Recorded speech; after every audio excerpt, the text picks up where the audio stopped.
Salam alaikum. Hare Krishna. I'm going to explain quickly in this video why I consider myself a qualified perennialist. I'm here in Istanbul on my way to Frankfurt from Nepal, and I believe in God.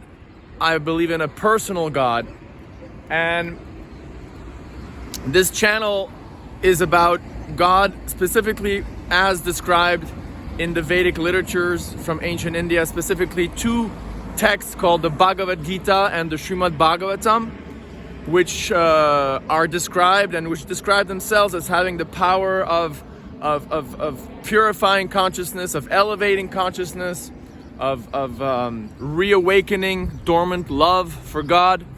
And I've had the experience of reading these on a daily basis and hearing lectures on them for the last 29 years, and I can definitely say that my life would have been way worse if I hadn't been connected to these ancient scriptures on a daily basis. So there's not many channels like this on YouTube.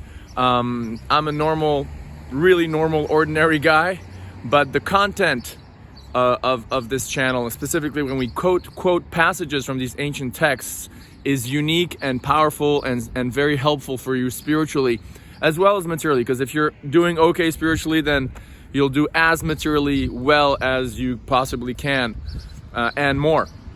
So back to this notion of qualified perennialism. About a month ago, I was in West Bengal, Mayapur, and I attended, actually, where was I? I was in Germany, and I attended an online debate between two philosophers of religion, and one of them proned the notion of perennialism.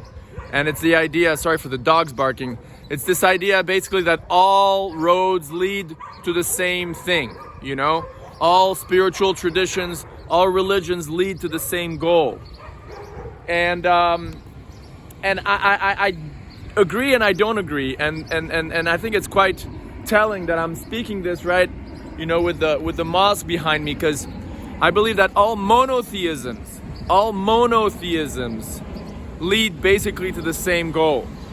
But those schools that are Mayavadi schools or impersonal schools, or to be more specific, non-dual schools, or even beyond that, sort of nihilistic schools like the Zen Buddhist school, where the Zen Buddhists don't even accept the notion of some sort of spiritual reality transcending matter.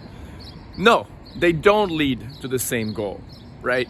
The non-dual schools, which have as a goal to just become one with some sort of divine cosmic radiance, or as I said, like the more even hardcore nihilistic groups like the Zen Buddhists, whose goal is nirvana, is to realize that there literally is nothing out there, or there even to say there is nothing, it's nothing, right? Nirvana.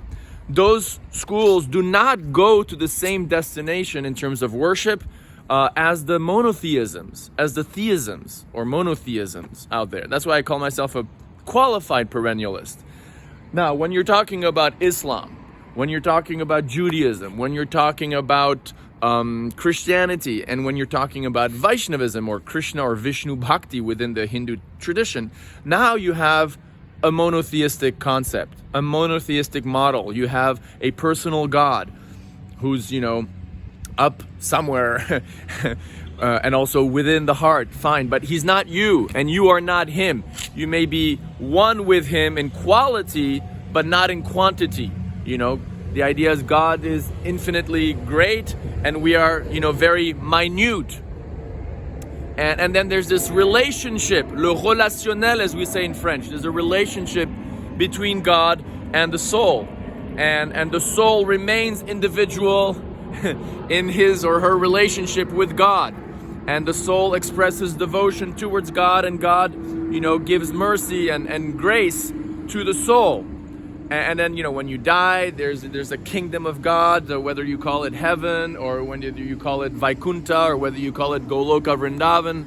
The point is, when the body dies, there's some sort of non-material entity, the real self or part of the self, if you're a Catholic, because anyway, that's another story. But if you're in the Hindu or Vedic tradition, it's 100% soul. We're really 100% souls.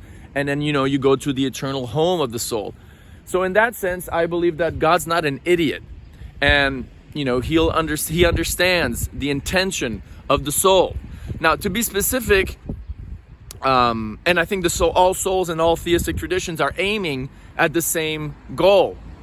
Now, in the Vedic or the Bhagavad Gita or Srimad Bhagavatam based tradition, the monotheism is very, very, very specific. And I'll leave you with one verse where Lord Chaitanya says, "O son of Maharaj Nanda, I am your eternal servitor, yet somehow or other I have fallen into the ocean of birth and death. Please pick me up from this ocean of death and place me as one of the atoms at your lotus feet."